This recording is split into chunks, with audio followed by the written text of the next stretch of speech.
Hi everybody, welcome back to Let's Play Dragon Age Awakening. Our main goal right now is to try and get some money to pay the lone wolf. And it's been very, very bitty. I don't know if it's just the way I'm playing it, because I had some time off, and how I've done the LP. But it's very bitty, we keep getting interrupted, we can't really stick on anything, and nothing lasts very long. But I think this is the closest quest we've got. I'm not sure how much money it's going to help us, but we know where the warehouse is, so why don't we clear the phylactery and just try and do these sort of smaller quests, even if they don't pay that well, so we can try and be a bit more focused and try and crack on with what we want to crack on with.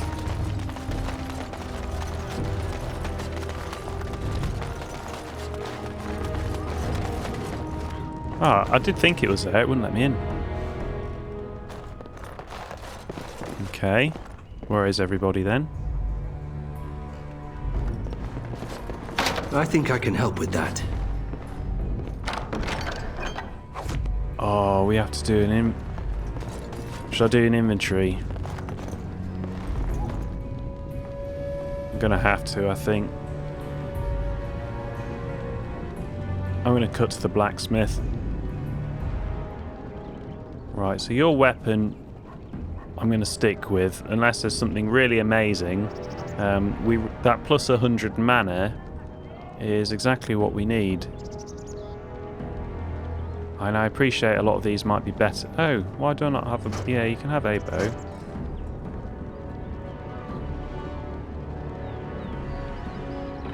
Oh, okay, never mind.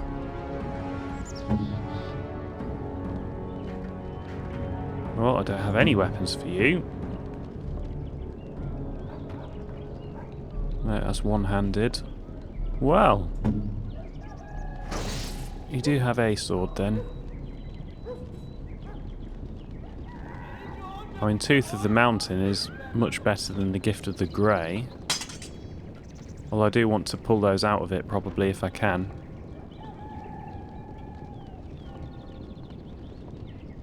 To be fair, a lot of these are better than what you've got.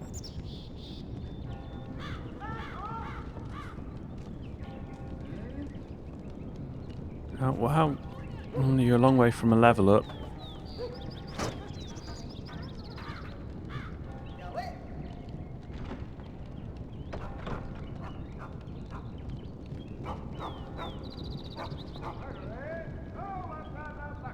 I mean, this has armor penetration, whereas the Howe has attack, but I'd say the Sorrows of Arlathan is a bit better. That's all our weapons sorted. Well, that's alright then.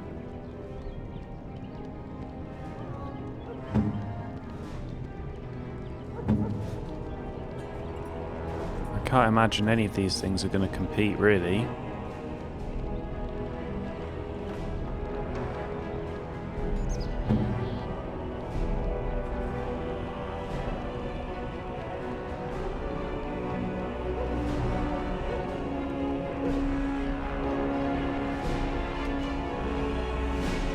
Well, I think our equipment is actually pretty damn good. Maybe that's why I'm finding all these fights so easy, do you think?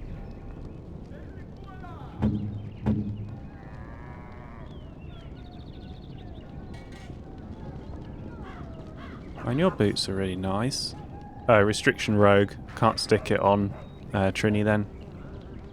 Well, I don't think I have very much here to do with at all.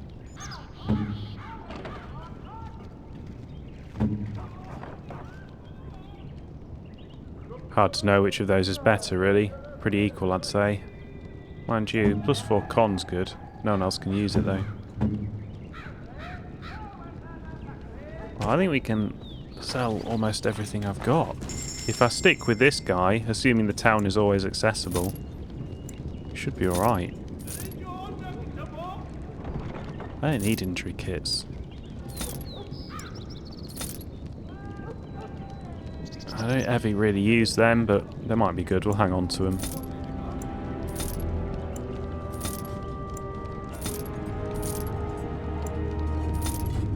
I never use any of this stuff either. Might as well clear my inventory, because, you know, we really, really need money right now. I never use traps.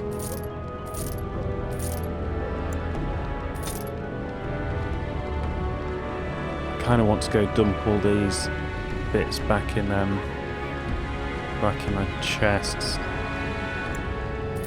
There's just so much stuff here. Oh, most of this isn't actually worth any money anyway. And that looks like it's permanently poisoned, so we'll hang on to that.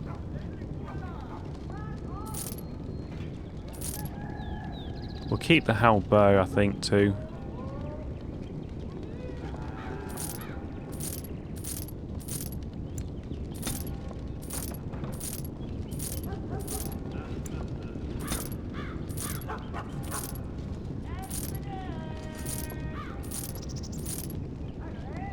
Oh, I lost my runes. Doesn't matter.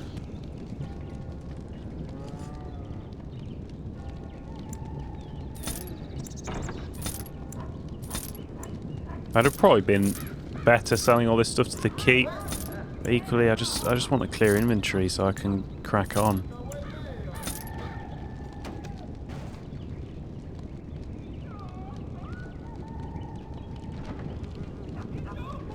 And I've already got enough money to do what I needed to do.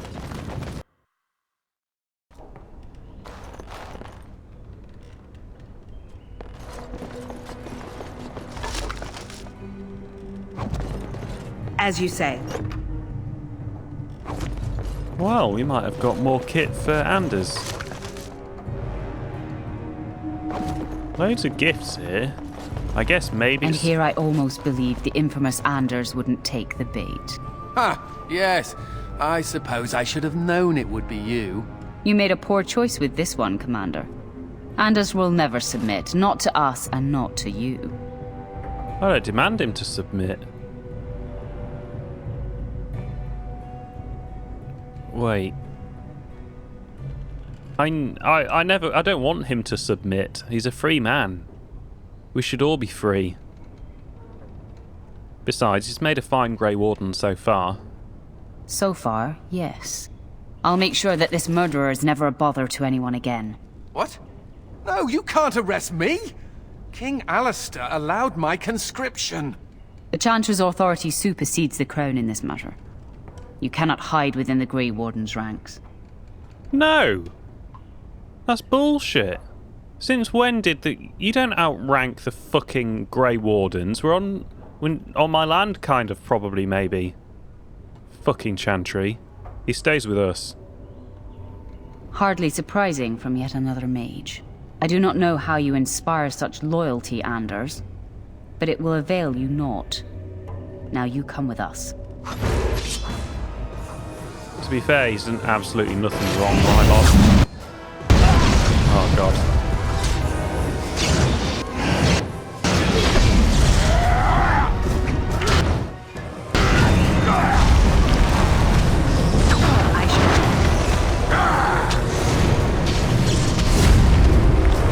Well, you did resist a lot.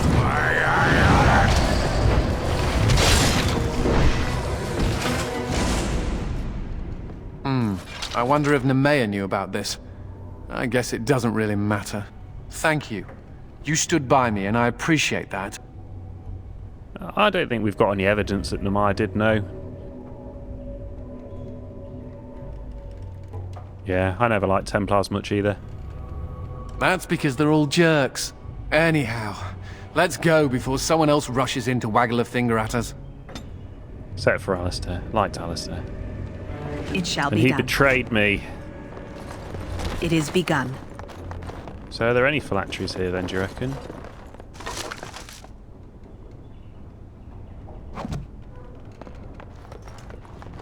I think I can help with that.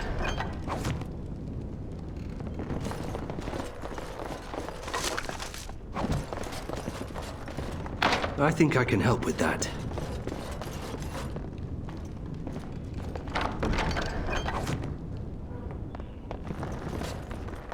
No. That was a bust. I still don't think we have any evidence that Nemea set us up, though. She could have been passing on the best information she had.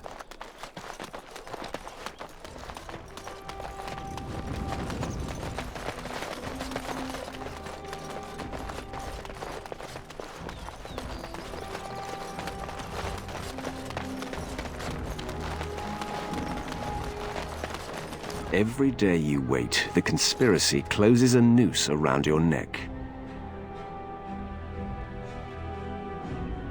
Look, I've got 50 sovereigns.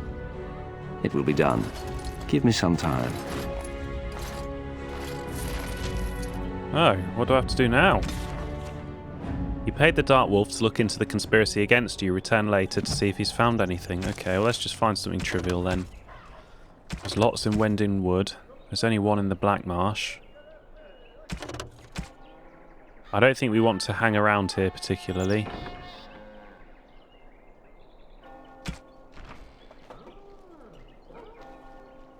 I asked where the poison comes from. We must have picked up a quest that was clear all the poison. Right, let's go find a missing sword in the Black Marsh.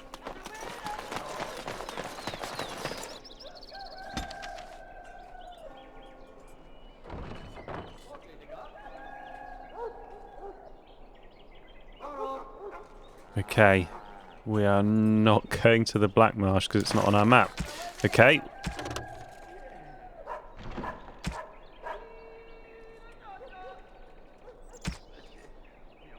Looks like there's a lot in Wending Wood. Don't really want to get involved with that.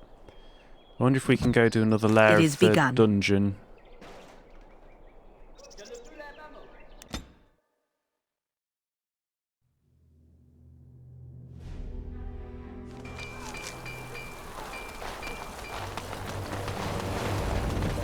You know, Nathaniel, you're just like me.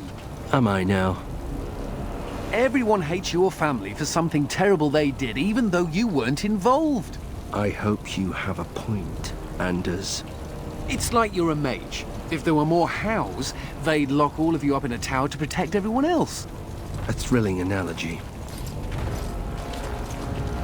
It was a dungeon, not a tower, Anders. The men are still clearing the rubble in the basement.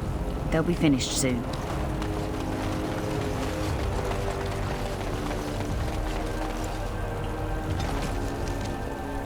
I've got to go to Wending Wood then. As you say.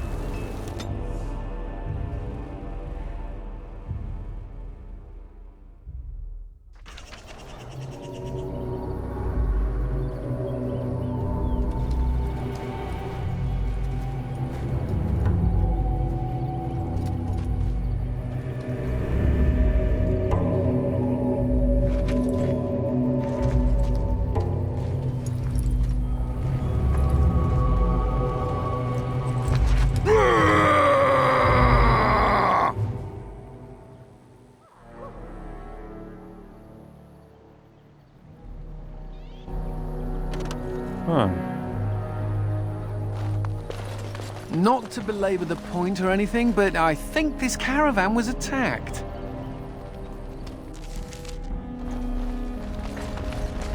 That was a game saving, not me.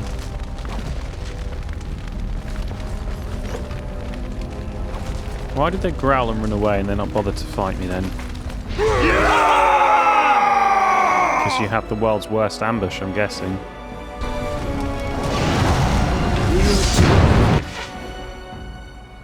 To be fair, this is a crap ambush.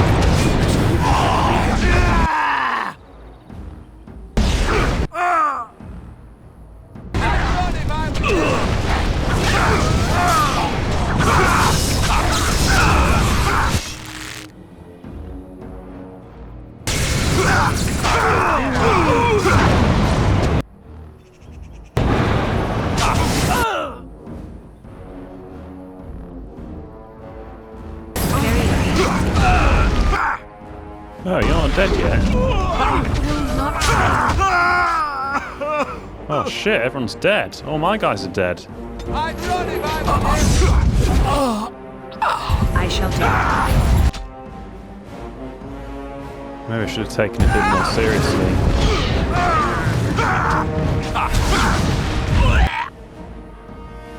I shall do it.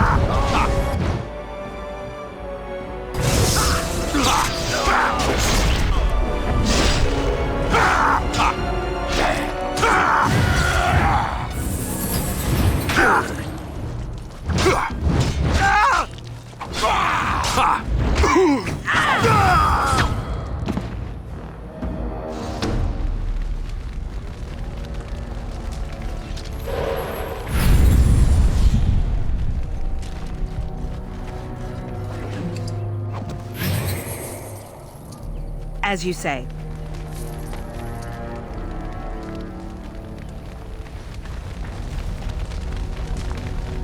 This caravan was smashed to bits. Simple bandits could not have done this much damage. Well, they seemed simple bandits. Perhaps we got a summon somewhere? I don't think we saw a mage. They were all archers and fighters. More ran off though.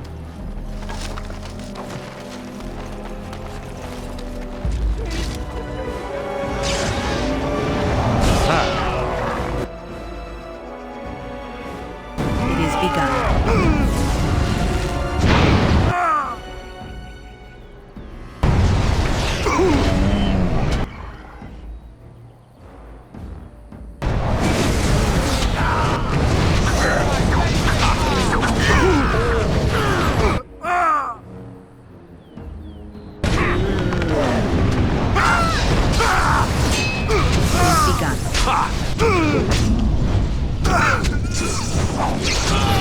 Quickly, we must fight!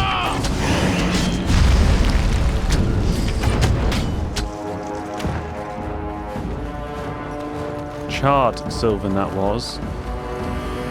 Guessing shall be it's done. pretty similar to a Sylvan. Yeah, we'll find out in a minute.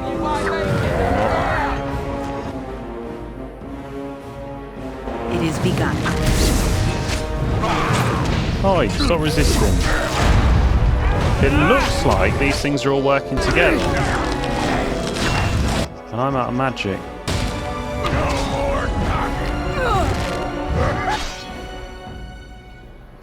Very well. Shit, where'd he gone? As you say.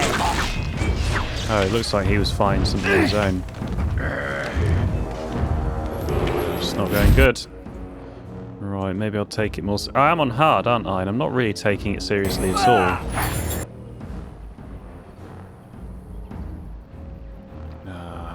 Get Anders first. Very well. Direct me.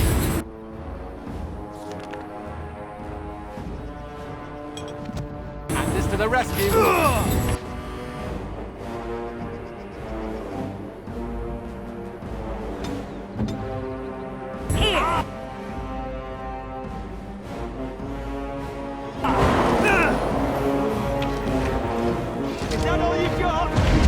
Well, this is kind of my fault.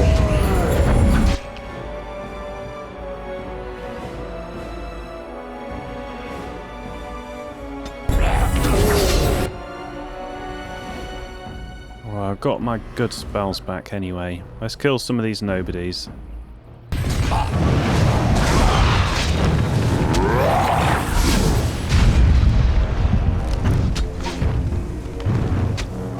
Oh, it's just me and the mage left.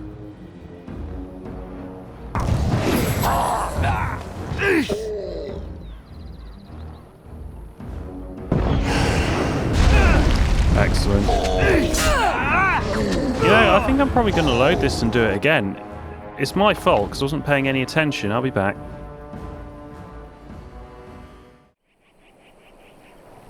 I missed a scroll on the first way through. It's orders to the militia. Kendall, the caravans can't get through the woods and the village is running low on supplies. It's that Dalish clan causing trouble again. I know it. I had my man speak to their keeper several months back. And she, I think it was a she, you can't tell with these elves, said they'd leave for more remote parts. It looks as though they're back. Likely their stupid landships blocking the roads. They're a stubborn race and more than a little dense. I must trouble you for a favour. Go to Wending Wood and order them to leave. Mayor Grisby. No one tells my people what to do. Okay, I took it a lot more seriously and we're doing absolutely fine. But I'm probably going to whack a heal along them.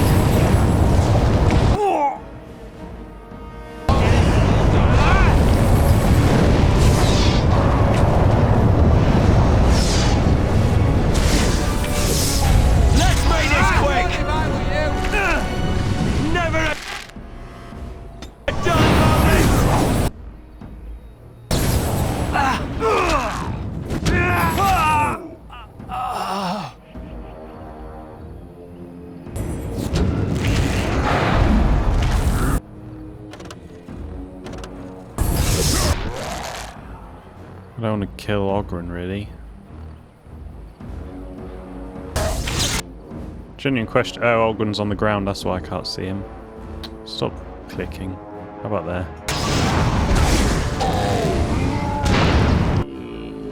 Missed this one.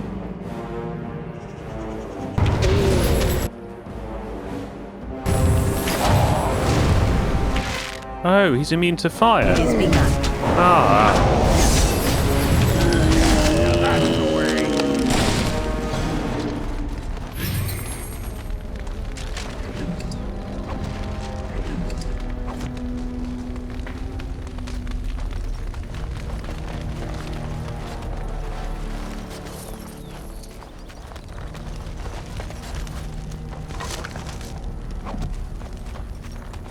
I think I can help with that.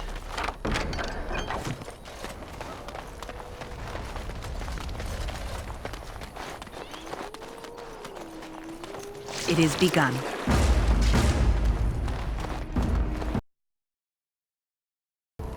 Because a crash was exactly what we needed as we were going through here. I've not had a lot of luck in the Wending Wood. We're going to complete it in one go, because this is where it crashed before. It hasn't crashed yet.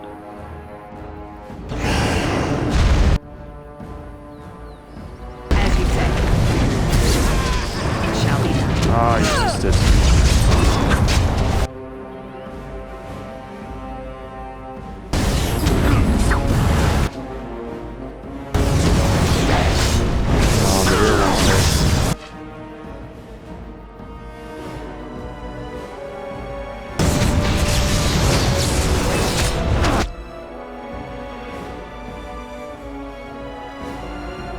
High difficulty, definitely. Let's try that. We haven't really tried that. Excellent. That worked on both of them, I think. Yeah, it did. Well, that's a nice skill when we're close.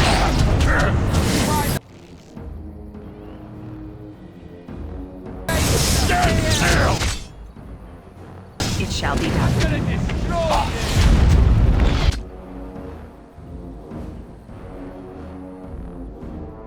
Not really too worried about them two right now.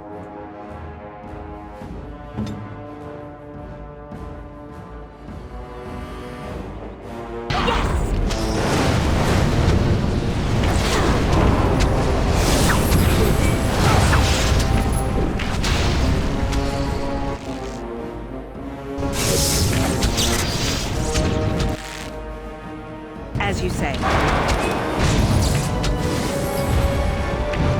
That went well, thankfully. Well, it didn't crash, so I'll agree with you on that, Nathaniel. It shall be done. It is begun.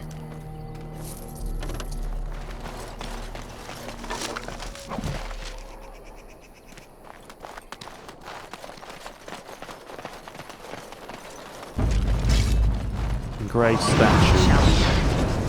You make a copy of the inscription.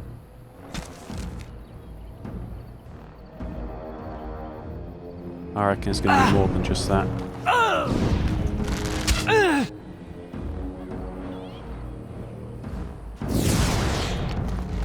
Oh, this is not going... I've triggered loads of enemies here.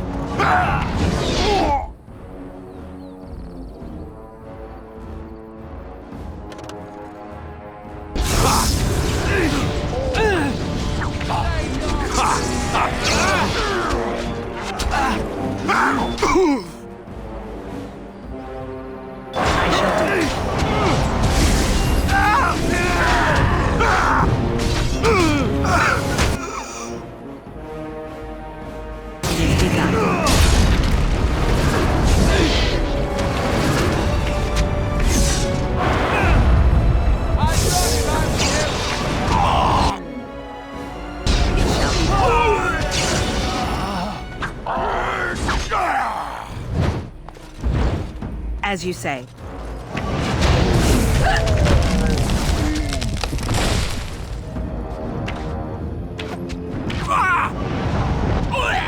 Tread carefully, the ground is trapped.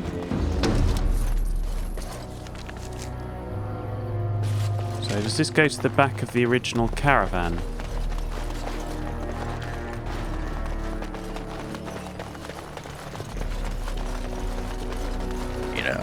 when your father took over the Jarl of Denerim's palace, he moved his bedroom next to the dungeon. What are you talking about? Sounds like someone liked to nip down for a bit of torture before bedtime. Delilah did say that father had begun indulging his darker side. Hey, everyone needs daddy issues. Just trying to help.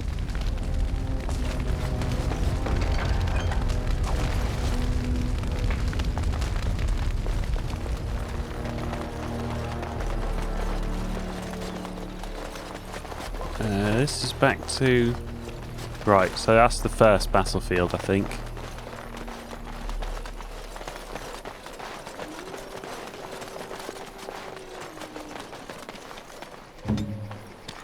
Watch your step.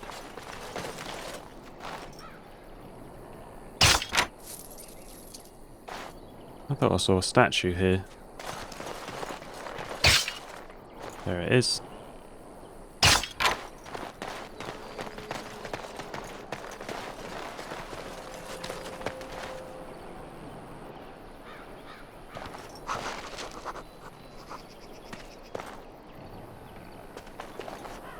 Can't see the third Trap one. ahead.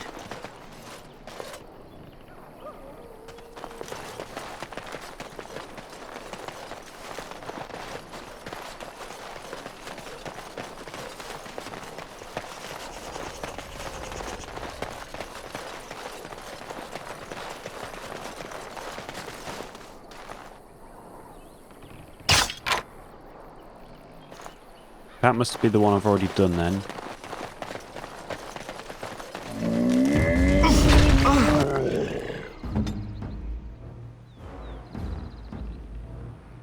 I don't think we fought a yellow wild for a while.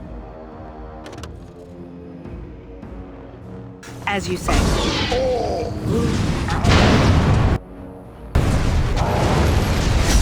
Come back!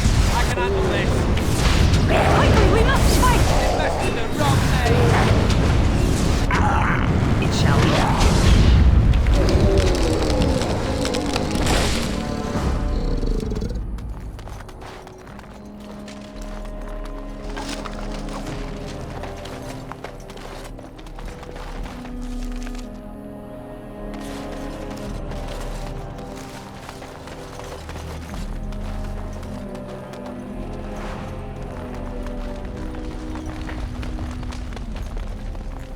Out of my way! I need to get out of here! What's wrong? Can I help? No!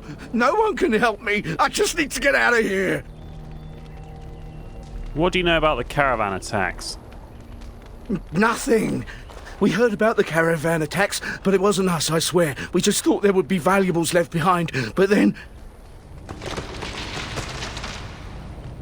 Make her help me. She's here. Gotta get away.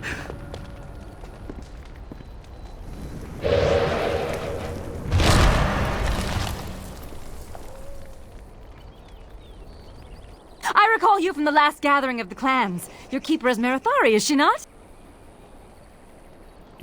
Yeah. You know her? I was with our keeper, Ilshe, when she spoke to Marathari. I am Valana. Watch your back around these parts. There are dark spawn, and the Shem settlements do not look kindly on the Dalish. Why have the Darkspawn been attacking merchants? Possibly. There are, however, things more terrible than dark spawn. The merchants would do well to fear me. What? You have been destroying the caravans? After all the Shemlin did to me, to our people, this is justice. They stole my sister and likely sold her to merchants. I will not rest until I have her back. You should go. I have no quarrel with you, and I would hate for that to change.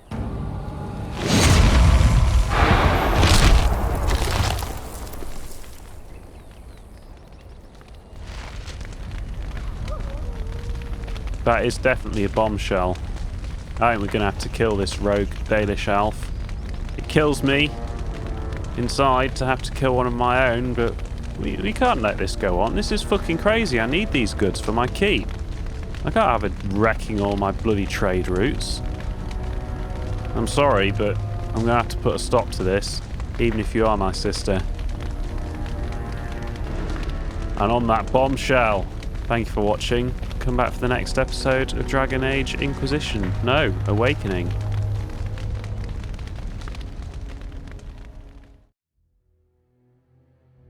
The Brazilian Forest. There are places in the Brazilian forest where the veil is so thin that the difference between awake and dreaming is next to nothing. In one such place, a wood shaper was born under such unfortunate stars that his mother named him Abalas, which means sorrow. And Abalas lived up to his name. He could keep no apprentices and lost his stock of bows in mishap after mishap, until he finally had nothing. The rest of his clan began to fear that his ill luck would harm them too, and whispered amongst themselves of casting him out. Abalas heard them and resolved to change his luck, and so went into the forest alone to seek a suitable tree from which to make bows. At last he spied a young rowan growing beside a stream. He drew his axe, and the tree cried out in fear, begging to be spared. But Abalas said, "If I do not take your life, mine will surely end." With 2 strokes he felled the tree. From the tree he made the finest 3 bows he had ever crafted. Pleased, Abalas returned to camp and gave his bows to the hunters at once. By nightfall, however, the camp was in an uproar. The hunters had returned with braces of hares which, when cut open, revealed only worms and sawdust. The elder said it was a sign that the hunters had robbed some spirit of its host, for it is well known that spirits do not go about the waking world on their own, but inhabit another creature's body. The elder worked a charm to banish the spirit back to the Fade, and the clan went to sleep hungry. The next day the hunters brought back a doe, and again the beast bled sawdust. Now the clan began to fear the spirit would starve them, and wondered what they had done to deserve it. Abalas came forward then, and told of the rowan tree. The elder considered for a long time what to do before declaring that they must replace what Abalas had taken from the spirit. So he sent hunters to dig up a rowan sapling and bring it living to the camp. There the elder ordered the sapling planted and appealed to the spirit for forgiveness. There was a terrible sound then, as if the whole forest were crying out in protest.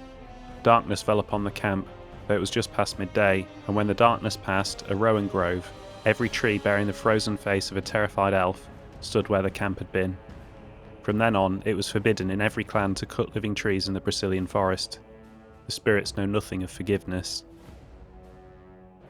The Rowan Grove, a Dalish tale, from Ferelden Folklore and History by Sister Petrine, Chantry Scholar.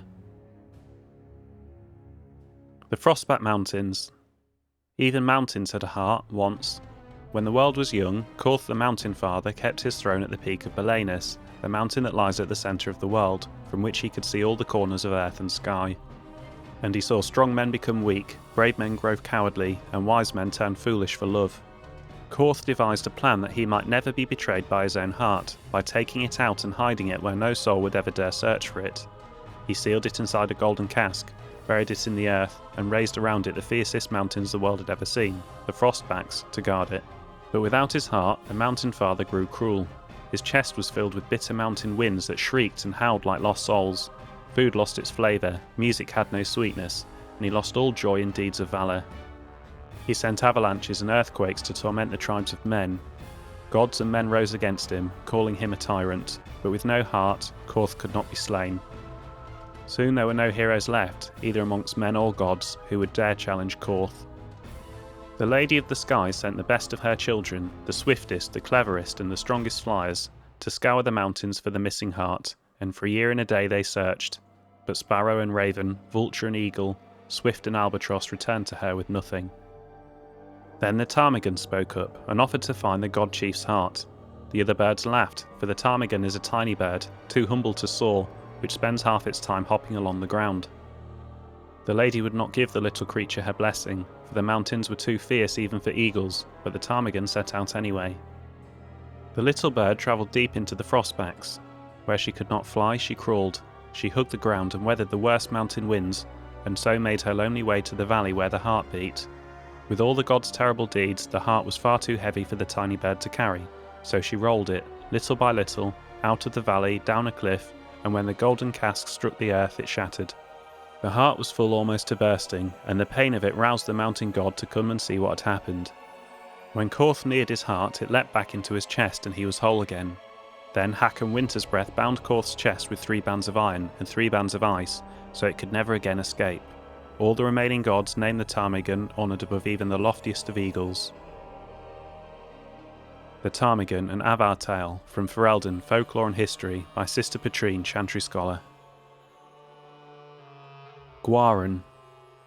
The human settlement of Gwaran is built directly on top of a dwarven outpost by the same name.